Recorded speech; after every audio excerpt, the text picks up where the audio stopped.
to eat the flesh of Christ is to find your favorite flavor of the flesh of Christ. Hello, everyone, and welcome to Irenicast. I'm your host, Jeff, and with me, as always, is my co-host, Mona. We are post-evangelical ministers and theological thinkers grappling with our place in the progressive Christian world. Thank you for joining us for another conversation on faith and culture. This week, I'm not only joined by my regular co-host, Mona, but we have a guest in the studio. Well, studio is probably a strong word for Skype, but we'll just call it that.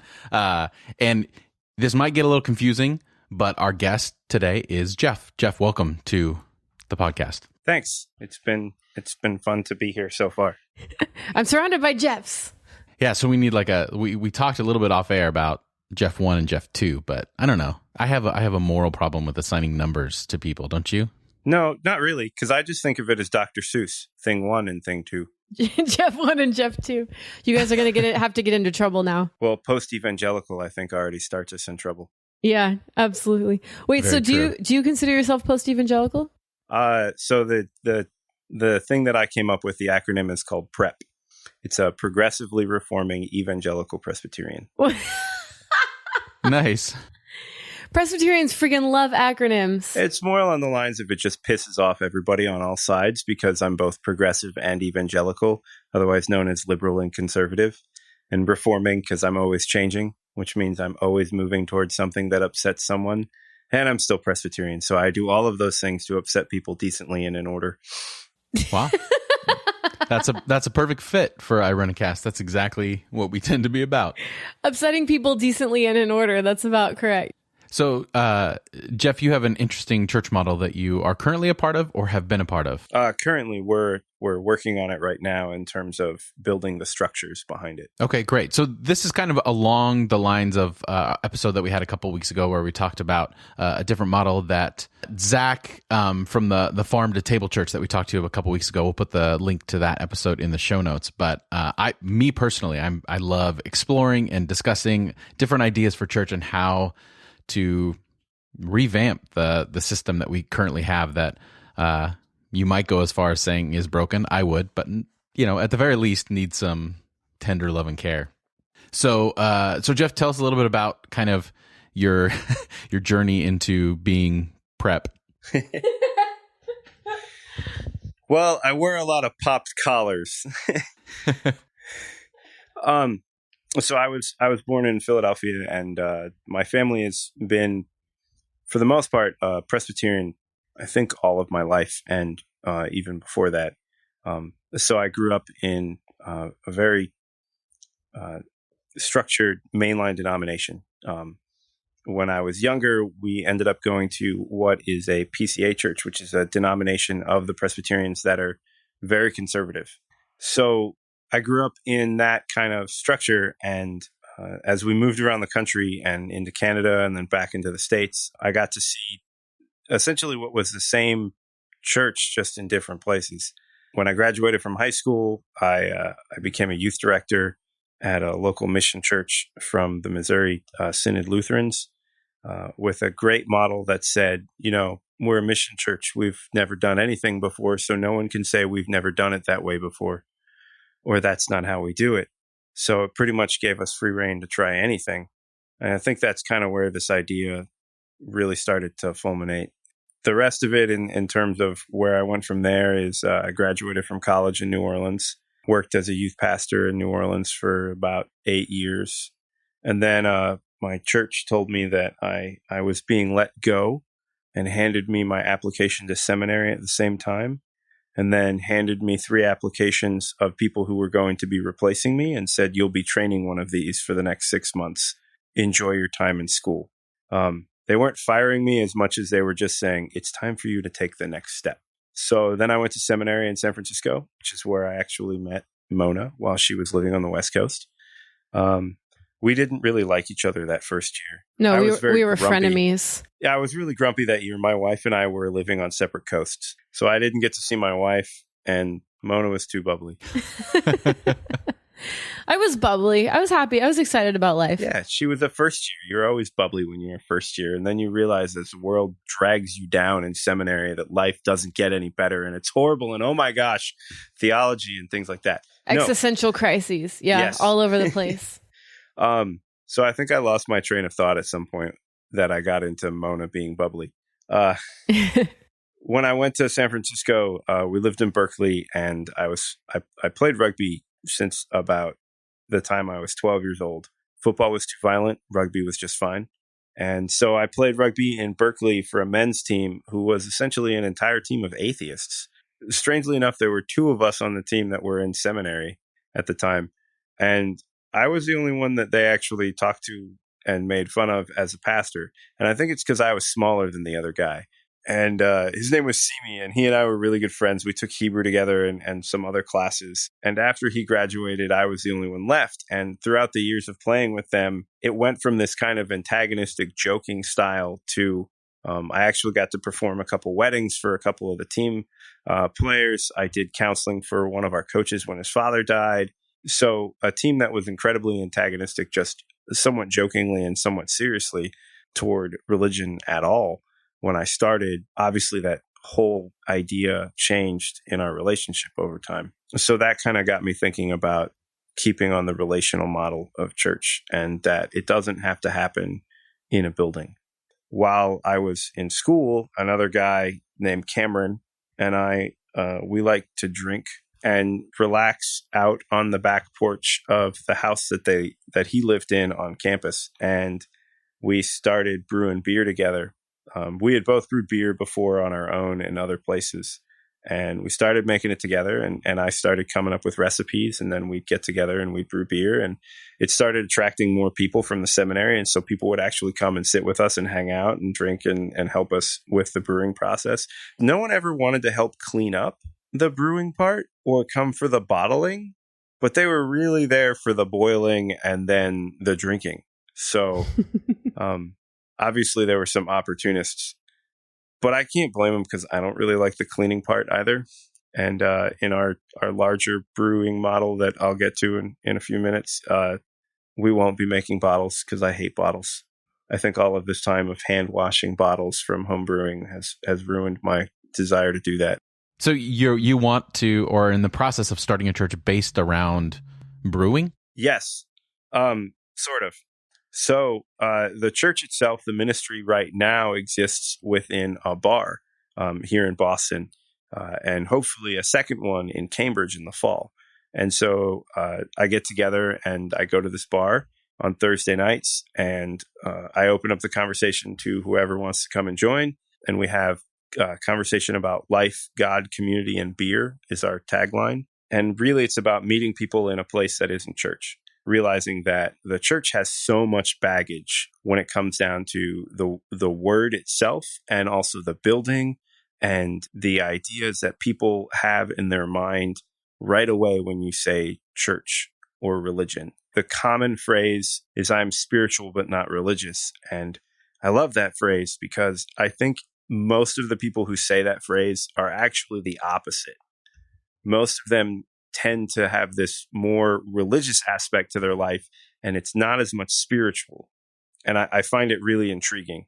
Expand on that. What do you mean? Like, what would that look like? What I found it looks like is we look for a spiritual aspect of our life, but the most of the time, the only thing we can relate it to is something that we know already in that realm.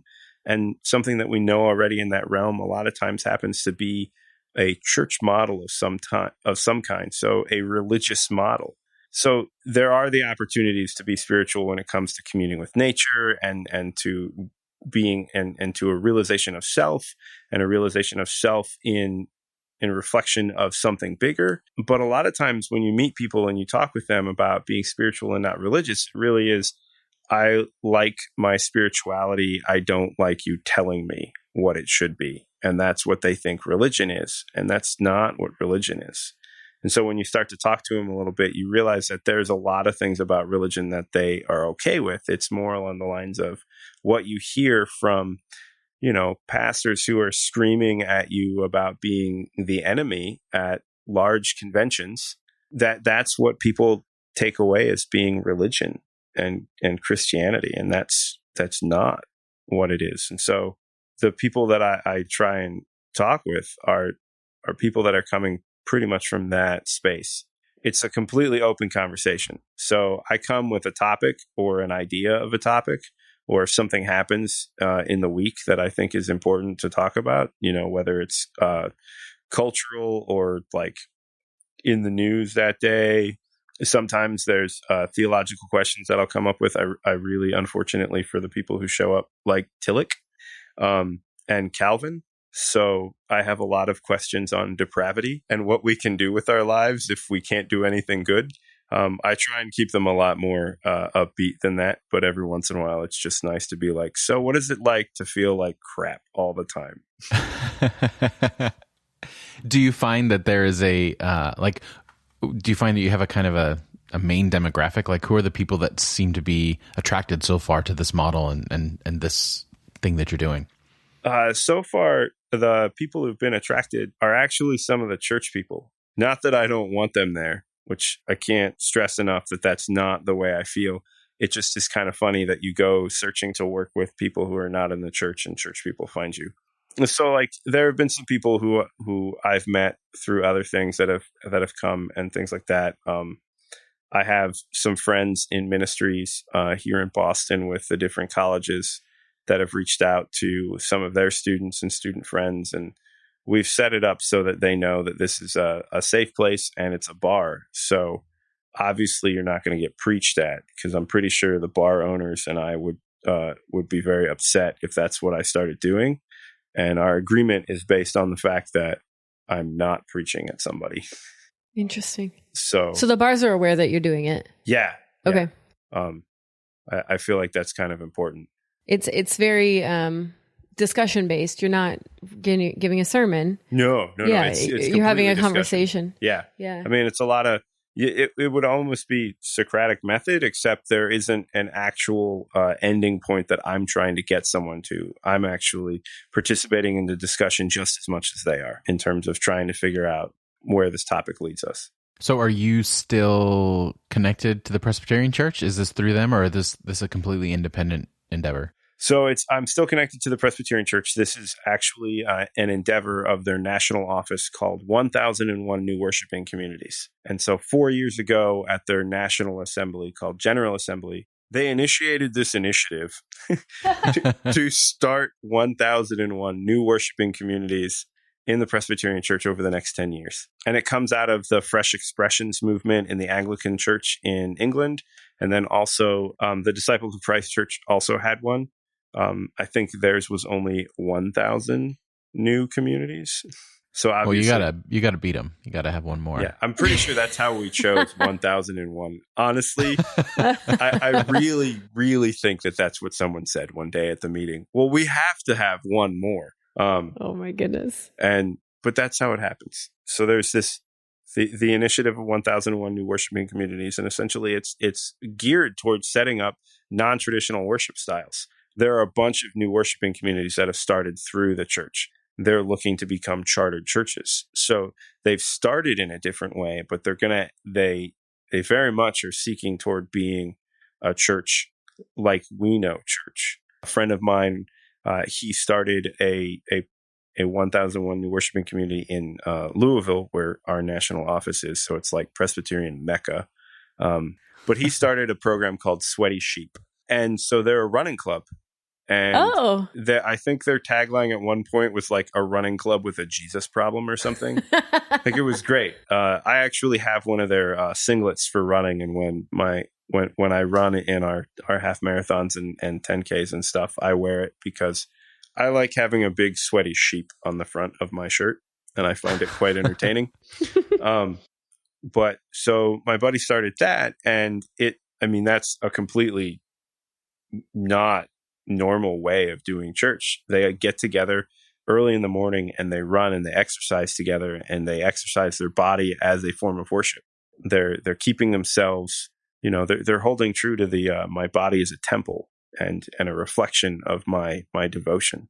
I'd like to go back for a minute, if you wouldn't mind, to what you were talking about earlier about why people are drawn to alternate models of church. And I think it seems like there's something more than just rejecting basically the PR nightmare that a lot of Christianity has become to, in a lot of ways.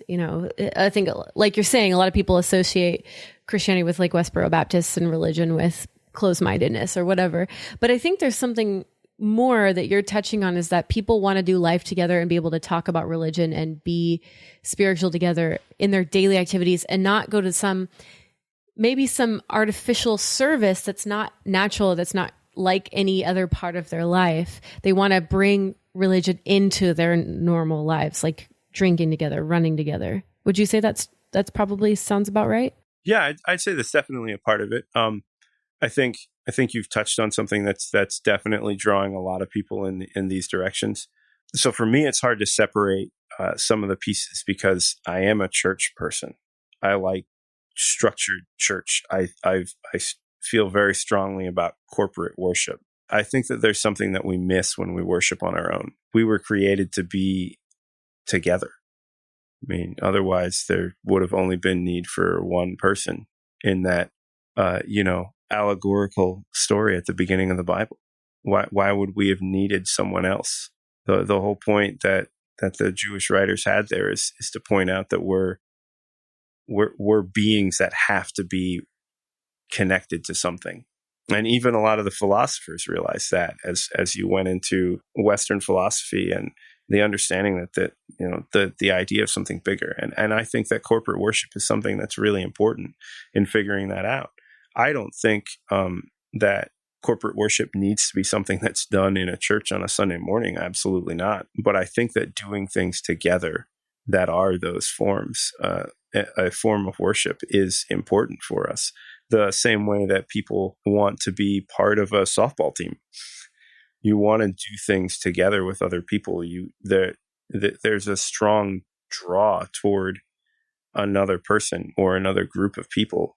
And I think it's in our DNA that we look for that. And whether or not we realize that to be spiritual or not, I think it is. And I think it's a beautiful thing. So it's difficult for me in that aspect because, I mean, I do value corporate worship. I value it in the sense, I don't know, not archaic, but the common sense that we can think of that as Sunday morning at 10:30 in the morning with really long hymns and dirges and somebody speaking at you from a central pulpit for 25 minutes, or in the Presbyterian case, like 12. And if the South Presbyterian churches on Sundays with football, it's like 8 minutes. But, I hold a lot of value in that, but I also understand and hold value in finding that in other places. So you're not trying to replace traditional worship? No, not at all. You're trying to supplement it, would you say? I'd say supplement or also provide another option. I think that we get bogged down in the idea that there's one way of doing things. And I think that Jesus did a lot of things that weren't the same.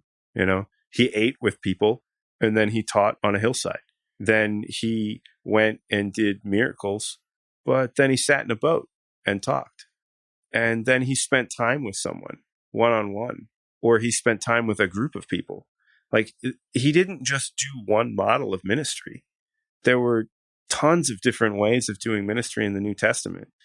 And it doesn't matter how many times Peter and Paul are arguing, they're also all doing different models of ministry. And it just kind of comes about that we settle on one model and just stick with it until I guess it doesn't work. And then we freak out that it's not working. And oh my God, the church is going to die. And meanwhile, you're like, but you could just do this or something else. It's like limiting your flavor palette to a very limited, like chicken and broccoli, like unnecessarily, right? When there's so many other possibilities. Yeah, like I'm going home to have a porterhouse steak, but that's just because I get a little hangry if I don't have red meat during the week. But yeah. Good Lord. So chicken and broccoli, a little bland for me. Well, no, it's fine, but to have it every single meal all the time and say that's the only way to eat food. Oh yeah, no, totally. It's kind of what I was trying to say. I get what you're saying, yeah. But yeah, it's So what does it mean to you to do? It's funny. I've never actually thought about that, but you're totally right. We do have different models, a variety, a diversity that no one should outweigh the other. So what does it mean for you to do ministry? Like what draws you to do this kind of work, meeting with people in a conversational way? And, when you're ministering to them, like, what are you doing? What are your goals? And where's your heart at with that? I feel completely lost when I'm not working in ministry. I don't even know what that's about, honestly. While in seminary, I didn't really do a lot of work in churches. I took that time to actually try and worship in a church. And when you're working for a church, which you guys know, it's not worship. And so I tried to take time to do that. And what I found was I just wasn't going to church. I was spending a lot of time at the dog park with my dog and my wife and our friends and other dogs. And I really enjoyed it. We were outside. We were with other people. And so it kind of clicked. And again, all of those people knew that I was a pastor. Most of them weren't going to church because it was Sunday morning, but many of them weren't church people at all. But I still ended up doing ministry somehow in that space too. It just, I don't know. I feel there's something about it that just makes me feel like I'm doing what I'm supposed to. I have absolutely no intention of turning something into something else or of convincing someone of something in doing ministry. I just like talking with people. My wife says that if I don't get human interaction, I get very depressed. And I see that. I'm the pendulum swinging extreme definition of extrovert.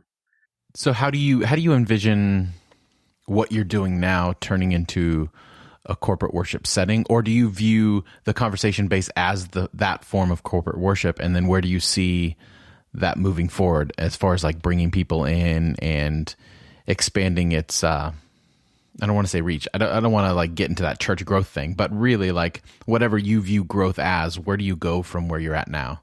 So I was actually at the treasurer's office today for our denominational office here in Boston, discussing what growth looks like. Because I have to talk about the fact that numerical growth doesn't necessarily can't be the only rubric that we base things on. So yeah, that just is kind of funny. But I find it I think that our discussions and our getting together on a regular basis does fall into corporate worship. It fits in terms of being a place where we get together, we discuss things, we have an open understanding and communication and respect for one another about it. I think that allows us to worship just by being respectful of everybody's space and where they are and where they're coming from and what we're doing together. I want in the future for us to grow the community to one that is spending time with one another outside of just our Thursday night meeting. I'd love to do community events. One of the things that I do stress about the design of this ministry itself is the community part.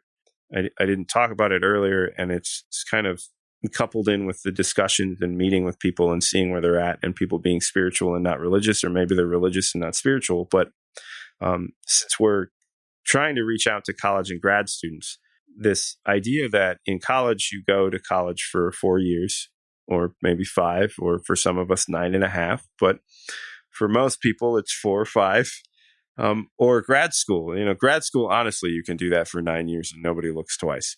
But so you're at a place for a specific amount of time, and so you have an end date. Well, what if you volunteered at something and you had an end date? You know when you're done.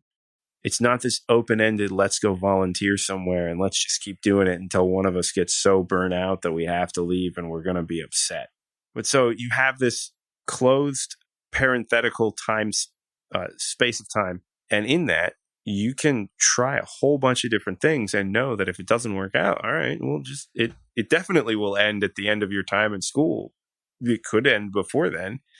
And so the idea is to get people to try doing things in their community. And you know what? If you like doing it, maybe continue it after you're done with school. If you move somewhere because of a job opportunity, maybe try doing it where you're at. And the idea being, it's not about proselytizing as much as it's let's go and do something. and be a part of our communities and build our communities to be something that they're supposed to be, and enact whatever the spiritual sense and part of us is in giving back. I have yet to meet a religion or spirituality or faith idea that doesn't have some part of it based on giving back to what is around us. Whether it's being a good steward of the earth and making sure that you recycle everything appropriately, as simple-minded as that may be, or if it's, making sure that you are taking care of younger people or older people. Every faith journey that I've met, every faith idea has something about giving back. And so that part, I also feel like is our model of corporate worship. The long run of this, I'd love to get people interested in going to a church. Somebody might come along and convince me otherwise, but I don't ever see us doing actual church in a bar. I certainly don't see me presiding over communion, although I would love to do it with beer and like crackers. Would the Presbys get behind that? That's not very sacramental, right? To a lot of Presbys. What to do? Beer and crackers instead of communion. So there's a great theological discourse, actually, about how the first miracle that Jesus did, if you translate it differently, comes out that he didn't make wine, he made beer at the wedding in Cana. Oh, snap! And it all comes down to the way that Aramaic versus Greek words for alcoholic beverage would have been interpreted. Interesting. Because wine wouldn't have been drunk as much in Palestinian lifestyle back then. But wine was drunk more by Greeks. And therefore, if a Greek person reads alcoholic beverage in terms of the wording for it, they automatically think of wine. And if a Palestinian or Jewish person from the Levant would see it, they might think fermented wheat drink, which would be more beer-like. Plus, beer's 90% water. Not to lessen the miracle, but it makes it a little easier on him for the first time out. Just like people. I'm so going to get struck by lightning for that one.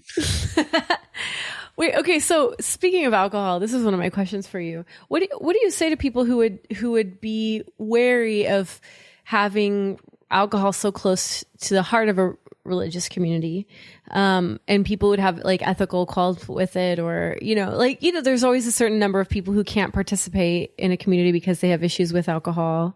Mona and I both are coming out of a context where our Pentecostal denomination that we grew up in was very a dry denomination, I guess is the best way to put it. Very dry. Yeah. Yeah. So hoping that she never hears this podcast, my mother-in-law actually, after I think my wife and I had been married for two or 3 years at that point. We had really started. This is when, around the time that this idea was kind of starting in my head. She stopped me one day when we were at their place, and they're from Wisconsin, and her father was a Baptist missionary. And so she grew up in that lifestyle, and we were in the kitchen, and she said, Jeff, I've been praying a lot about it, and God really put it on my heart. And I really wasn't sure about this whole, beer and church. But God told me that different people find church in different places, and it was okay. Wow. And as my cynical, sarcastic self bit my tongue not to be like, of course, thanks for your God letting me do what my God told me was still okay. That story I tell to tons of people because it truly does exemplify the starting point for this question that Mona just asked. And the thing is that you're right. Some people have difficulty with alcohol and can't see that being a part of a worship service. Now, whether or not that person is an alcoholic and therefore they don't feel safe being in a bar for worship, it's not callous, and it's not meant this way at all, in a callous way at all. But there are thousands of models of church.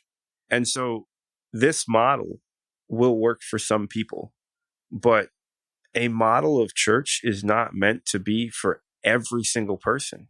If that was the case, then the way the Catholics did it in the hundreds would have been fine and worked for everybody, and the 1600s wouldn't have come around, and 1500s and the Reformation, and you'd be like, yeah, sure, that didn't happen. We totally had it right the first time. And so I understand that there are people who will not feel comfortable for the difficulty of being in a bar and being at worship. And to that I say there are other places that you can worship. And this isn't about keeping you from worshiping here. It's about knowing that this is a way that we can connect with someone else as well. And if that person needs help finding another place that they feel comfortable, I'm happy to do that as much as I can. That's fantastic. And I would love for someone to come and tell me that that's how they feel, and to give me the opportunity to do that with them. As far as the ethical stuff about beer and church, I refer you to the Spencer Trappist monks, or the Irish monks, or the Belgian monks, people who got drunk and lost the Bible and then found it again, or have kept the church alive by brewing beer and supporting a ministry for thousands of years. Here in Massachusetts, the Spencer Trappists, who I mentioned a second ago, there's actually a full-fledged abbey and Belgian Trappist ale brewery in Spencer, Massachusetts, which is just northwest of Worcester. They're amazing. They make Trappist-style Belgian abbey beer, and it helps support the diocese. And this is a monastery that has retreat grounds and everything else, and it was going under. And this was the idea that they had. They were like, well, why don't we just try and make beer and sell the beer and help keep the monastery open and the retreat grounds open? And somebody said, oh, okay, let's try that. And they did. And they got some Belgian monks to come over and teach them how to brew Trappist ale. And then they got guys from the Harpoon Brewery here in Boston to come and help them set up the actual system and do that. And so you put those two things together, and you now have a diocese that is doing ministry because of beer sales all over the country. So do you see yourself moving in that model? When we talked to Zach about his farm church a couple of weeks ago, they talked about their goal being to have a sustainable business, bakery, to fund the church so that the money that people give into the congregation can actually go back out 100% to the community itself. Is that kind of where you might be headed, or is it going to kind of is it going to be more of like a supplemental thing for other maybe traditional church congregations as like an avenue for connection in a different way? Yes. The fact of the matter is that working in a bar and not actually working for the bar, just drinking the beer at the bar and talking with people, it's really hard to get somebody to give you a salary to do that. Yeah, I could see that. As much as I would love to have that possible, even in the grant that I have, I couldn't put it down as beer money. I had to put it down as a stipend in the budget. So, I mean, that they were okay with, but not a lot of other stuff. And the grant that I got didn't really cover anything other than basic expenses. And so there are other ones that I can apply for, but when it comes down to it, I don't see myself convincing any one church to say, sure, we're going to pay you to go and drink and talk with people, because that's just really hard to get across. And I think even if I was the person sitting on the other end with the checkbook in my hand, I'd question. So I don't blame them at all. So yeah, so the brewery, like I said, I don't know, like 6 hours ago when we started this conversation about brewing beer at seminary, I started making recipes, and we found out that they were actually kind of good. And so, yeah, that's actually kind of what happens. We found out that we made good beer, and we experimented with a bunch of different things. We had some people with celiacs, and so I tried a gluten-free beer, and just, to toot my own horn, was told that it was better than the best gluten-free beer on the market. And I don't feel the need to jack the price up just because it's gluten-free, considering it was actually cheaper to make than regular beer. Gluten-free beer, the base rather than a wheat malt, is sorghum and rice. and a little bit of honey just for some sweetness most of the time. But yeah, that beer is actually called, and I have to do this, it's called Sola 5, as in the 5 solas of the Reformation. And the reason is there are 5 ingredients in this gluten-free beer. And so I just had fun with it. And the Sola 5 are 5 solas of the Reformation, and it's Sola Fide, Sola Scriptura, Sola Christus, Sola Gratia, and Sola Deo Gloria. And so it's faith alone, Scripture alone, Christ alone, grace alone, and glory to God alone. And it's another one of those really cheesy theological jokes that I'll throw in here and there in our beer stuff. But yeah, so we ended up finding out that we made good beer. I interned with an actual craft brewery in Oakland for a while I was in seminary, and got to know the guys there really well. And the owner, Adam at Linden Street Brewery, if you're ever in Oakland, go try their beer. It's amazing. Adam is a great guy. I'm sorry, I have to do that plug. He gave me an amazing gift in letting me work with him and learning how to do this on a larger scale process, which certainly you don't learn with a 5-gallon pail and a propane burner. But so I started doing that, and we tried a couple of batches on the large scale, and the recipes still held. And so what I'm setting up is a nonprofit brewery. And the reason it's nonprofit is because I want it to be completely community supporting. And so the way it will be set up is that each beer, each flavor, you could say, each recipe will have a specific area of support that it goes to. So for instance, this one is our most obvious non-church one. We have a beer called Siberian Red. It's the flagship beer because it's probably one of the 2 favorites for most people who try our beers. We have like 4 recipes that we started to hone down to be staples that will be the ones that we kick off with. And this is the first one. It's called Siberian Red because I have an adorable, wonderful, non-cuddly Siberian Husky who's red. His name is Chili. So it's named after him, and it's our homage, as artistic people would say, to an Irish red ale with West Coast influencing. So we used American hops rather than European. We used some American malt and some British malt, and then the American hops that we used were from the West Coast.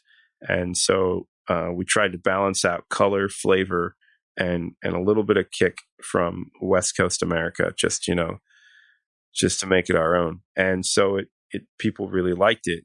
And the area that beer will support is for different animal rescue organizations, but also for therapy dogs and therapy animals, actually, because they have therapy llamas. Everybody has to know this because, this is like my PSA. All right. So the more you know, guys, there are a couple thousand registered therapy animals in the United States. Of those, about 5 are llamas. There are registered therapy llamas. There are guinea pigs, there are rabbits, there are dogs, there are cats. I think there are hedgehogs.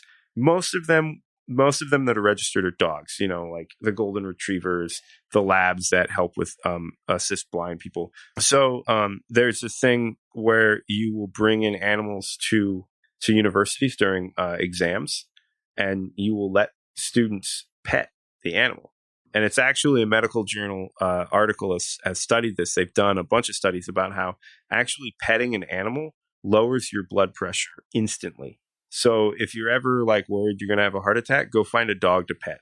So that beer will go to support all those forms. There's actually a chaplaincy program in Stanford that uses dogs in hospitals. And so there's that. There's libraries all over the country that have reading time for kids with animals. So that's what Siberian Red will support. And then each other beer will have another thing that it supports, whether it's an actual church mission or if it's another community organization. We want one of them to support the police officer. And this has nothing to do with recent events. It's to support like police officer and fireman benevolency operations.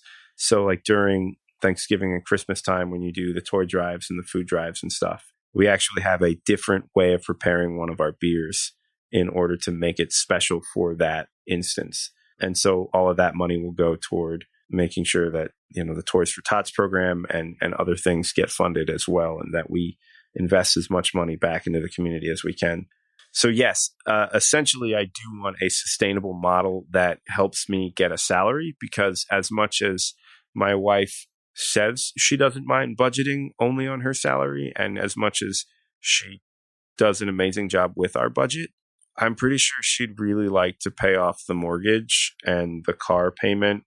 And we have a kid coming, and I'm pretty sure she wants to pay for that kid's college, which is another argument for another day, because I didn't have my college paid for, so why should they?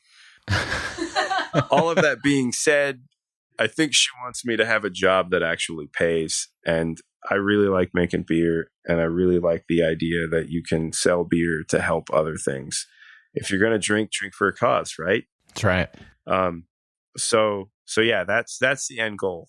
All of that being said, keeping the ministry and the brewery together is, being honest, I don't actually have a good idea of what that's going to look like in the future.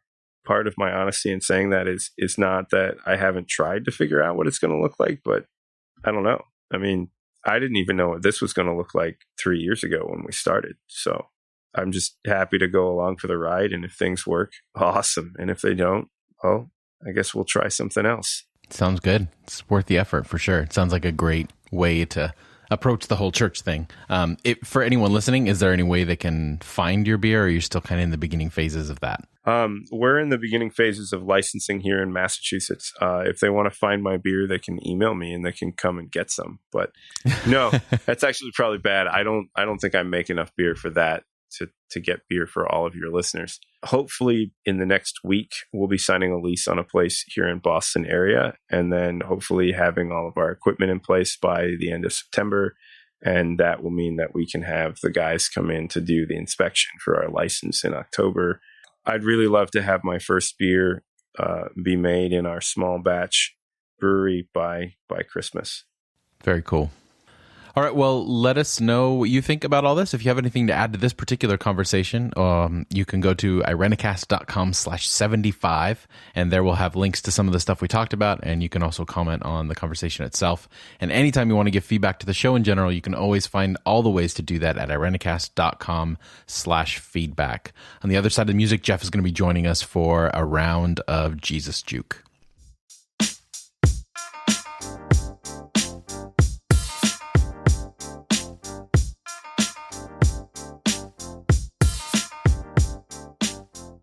All right, so we're going to be doing Jesus Juke, and it's been a while since we've done this particular game. So how this is going to work is that each of us have come up with an item, a noun, a person, place, or thing, and the other two will have to Jesus Juke it. So basically turn it into a sermon illustration or turn it into a spiritual lesson. And so that's how it works. So for instance, you could say book, and then the obvious would be, well, the book is like, when you open it up, you're filled with knowledge, just like when, I don't know. That's not a good example. Jesus fills us with knowledge. There you go. Something like that. I don't know. We don't need to talk about, Anyway. Yeah, okay. So we've each come up with an item, and then that person will get to choose which of the other co-hosts did the better job, and we will see who wins. Although typically anytime we try to do a competition, it just degrades into chaos and we never keep track. But we're going to try. Yeah. Can I have a good one. Can I say yes, my please. thing first, and then you guys can Jesus Juke it? Okay. We'll have Jeff 1 and then Jeff 2 go, because Jeff 1, has done this before. And am I Jeff 1? I think so. Is he Jeff 1? Yeah, you're Jeff 1. Jeff I'm 1, Jeff 1. Okay. The item is a whisk. Like in the kitchen. A whisk. Okay. All right. Are you ready? I think so. So, in my spare time, I like to do a lot of cooking. And one of my favorite tools in the kitchen is the whisk, because it flawlessly and gloriously incorporates different ingredients that need to come together. And without these ingredients come together, then your finished product is lumpy and isn't as smooth as it could be. And I think Jesus is the same way in our lives, is that if we follow the teachings of Jesus, if we follow love and community and grace, then it is like a whisk that brings people together that ordinarily would not go together. Jesus creates our communal emulsion and allows oil and water to mix. You're going with Jesus takes the lumps out, Jeff? Hey, no. He used emulsion as part of the sermon illustration. Exactly. I don't even have to go. I think that one wins. No. Okay. You use a whisk to make a salad dressing. We commit to combine oil and water, things that don't normally go together, and the whisk brings it together. That's true. That's an excellent point. Okay. Dang it. I thought I was giving you a hard one. Okay. Anything with cooking, I'm just going to jump in there. That's true. I forgot you're a master cook. Okay. Dang it. Jeff 1's answer was fantastic. In fact, that's actually where I'd be going with it. You see, whisks, I find to be amazing in how they show us that a form, a structure, a bent object that actually has something that holds it together and keeps it in place, yet at the same time flexes in order to do its job. It gives you the opportunity to see that in life, as we hold ourselves together and we are rooted in who we are, just like a whisk is always held together and rooted in what it is, we still sometimes have to find a way to flex ourselves in the situation so that we can reach as far as we can and do our jobs as best as we can. The same way that as you use a whisk, it might be structurally sound, but it flexes to get the job done. Oh, that's good. Dang, that was so good. That was good. You guys are both so good at this. Dang it. I'm going to have to go with Jeff too on this one, because that was just, man, it was feeling the depth there. But I didn't get emulsion into it. I feel like that wins, but thank you. I'm the judge, so I'm going to give it to you. All right, no argument here. All right. Okay. But if I beat Jeff on both of these, does that mean that I don't get invited back? Yeah, you're banned from the show for life. Pretty much, yeah. Like we're fun and games here, but really, I'm pretty upset that I didn't win that. We're also going to actively sabotage your future endeavors. Yeah. We're going to make an emulsion so good. I don't know. I don't know where I was going with that. We're going to pour it all over your life. Okay. All right. So, Jeff 2, would you like to go? Sure. Barbecue, as in the food and not the instrument, the grill. The food barbecue. Yes. You've got red meat on the brain tonight. I told you I have a steak waiting for me at home that I get to cook. Barbecue. And I got it from a butcher shop today, so I'm like ecstatic. Okay. All right. I have an issue, Jeff. It's an addiction, but there's no anonymous group for red meat eaters. I feel you on that one. I just got a sous vide machine, so I've been making the perfect steaks. Oh, I'm so jealous. And I agree with you. I'm at Costco all the time buying bulk of red meat. And Alan would have a fit if you were here. He's been honest about the environmental impact of red meat. So he's an occasional vegan, is what he calls himself. Mona lived with us when I lost a bet to my wife, and I had to be vegan for a week. Oh, you were so mad. So mad. I was so angry all the time. That was a long week for all of us. You'd think that eating meat makes you angry. No, not eating meat made me so angry that entire week. That's called addiction, I think. It was so awful. Did you get the shakes after like a day? He was almost catatonic. Shakes, it was just like, oh. I did the dumb thing though. I tried to buy like all the things that are faux meat for vegans. Or like tofurkey and whatnot. And like, the non-meat bacon and things like that. Or the chorizo, the vegan chorizo. Oh no. That stuff will burn a hole through your stomach. So I think that was really my problem, is I kept trying to like incorporate what looked like meat, but definitely wasn't. You have to embrace the vegetable if you're going to go that direction. I'm learning to do that better now, but I still have to have a big hunk of dead animal. So anyway, so the meat barbecue. Okay, I'm gonna take a swing first, because Jeff, you both have a lot of preaching experience and I don't have any, so we're gonna talk about barbecue. And we're going to talk about the time that I went to Chattanooga, Tennessee, and I went to the Beast Feast at the Chattanooga Farmers Market. I didn't know what barbecue was before that moment of the Beast Feast in Chattanooga, Tennessee. And we also got smoked turkey legs. Holy Moses to heaven. That's not even a phrase, but that's the only thing that I can think of to say right now. It was amazing. And it was a competition between many different barbecue places in that area. And you had to vote for your favorite, and the competition could have gotten really awful, but it was quite friendly. And we ended up voting for one that we really liked. We got to sample them all. But, a lot of people think that there's only one way to do Jesus. And maybe to eat the flesh of Christ is to find your favorite flavor of the flesh of Christ and consume that flesh like the Beast Feast that is life in Christ. Okay, so we are allowed to laugh during this? Yeah. Okay. I'm like biting my tongue back here going, oh, man. Oh. All right, I'm giving you points It got real using awkward. flesh of Christ. Blah. Several times. Several times. Isn't flesh like the grossest word? Like flesh. No, moist is. Yeah, I know. Everyone hates that one. It's like a boring one to hate now. Moist flesh. Ah. Wow. Well, anyway. Okay, Jeff, your turn. Okay. So barbecue is an art because you have to take into account the piece of meat in which you are cooking. It's diverse. They're different. And there's all kinds of different ways to approach it.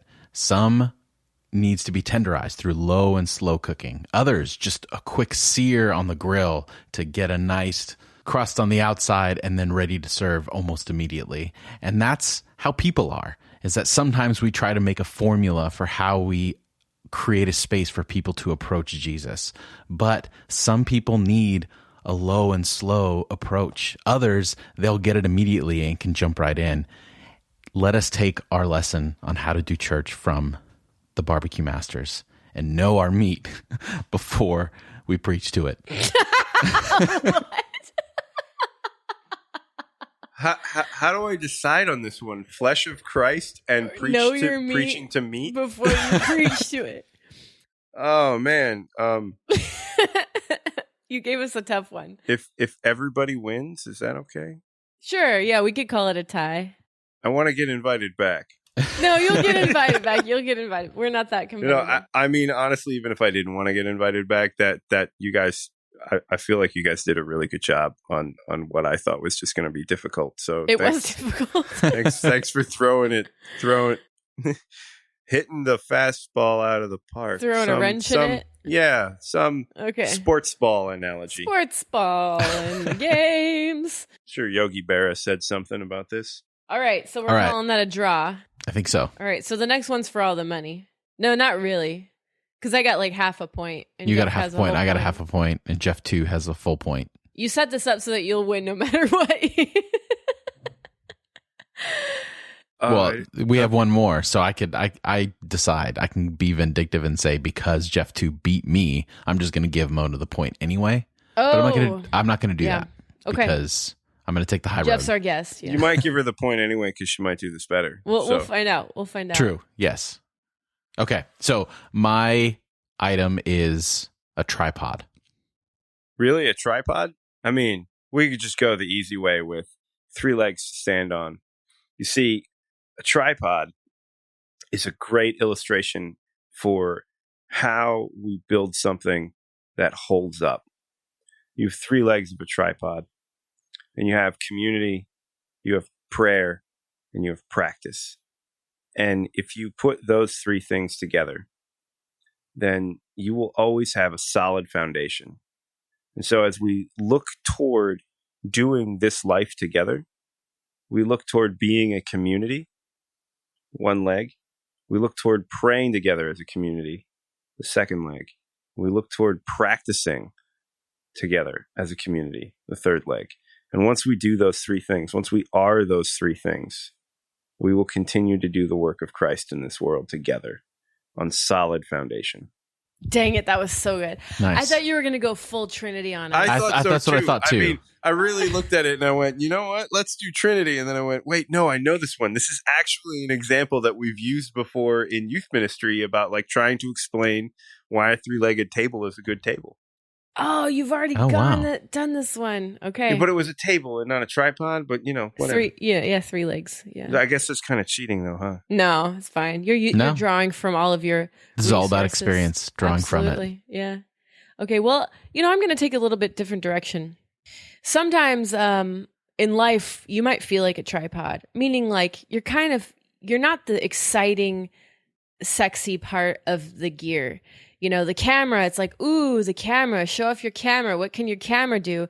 But some of us are just tripods out there. We're just kind of like chucked in the bag and we're the supporting role. We're not the main event, or we don't seem like the main event, but we don't realize that support is so utterly necessary for the camera to be in focus. And it's much like the role of the Holy Spirit in our lives. The Holy Spirit is the supportive role to our camera that needs to come into focus. And we don't quite make sense without that support of the divine. We're always a little bit fuzzy and a little bit off without that stability that the Holy Spirit brings to our lives. So that's what we really should be looking to. That when we feel discouraged because, man, I'm just a tripod, you know what? God is a tripod. Okay, I'm not coming back on if you don't give her the point. Man, I don't even know what to tell you.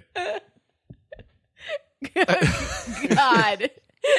Mic drop is a tripod. I can't believe I just said that. Actually, Jeff, looking at your face, get more and more aghast. Like, is she really doing this? Like, gave me fuel for. Like, you just gave me just a burst of adrenaline. Like, it wasn't. Is she really doing this? Though it was more of a. Sorry, this is Jeff too, who was looking at Mona. It was. Yes. It was more of a. Oh my God! Like, she's really going there, and how did she even think of that? Like, it was more just like absolute amazement at where you took it. I didn't know what my last line was going to be, and then I looked at you and you were like, "Oh yeah, bring it home," and I was like, "I don't know where I'm going." God. One of the three answers in church that's always right: God, Moses, and Jesus. Like that Sunday school joke. Hey kids, what's green and sits on a lily pad? Jesus. Because that's the answer to all the questions that they ask in Sunday school. So the kids are primed to answer. Well, I will give it to you, Mona. Mainly because I picked tripod because I thought if anyone goes the Trinity route, I'm immediately disqualifying them. Just I tried to throw like a softball because I was going for creativity points. So that was way outside the ballpark of what I thought anyone would go with. So we're all playing the sports games tonight. So did I win a Jesus Juke? Because I hate this game. You did win a Jesus Juke. Oh my God, this is a whole new era for me. You should, it's God's sign. You should get into the ministry, right? Oh my! Is this a sign I have to start preaching? No, I don't want to do it.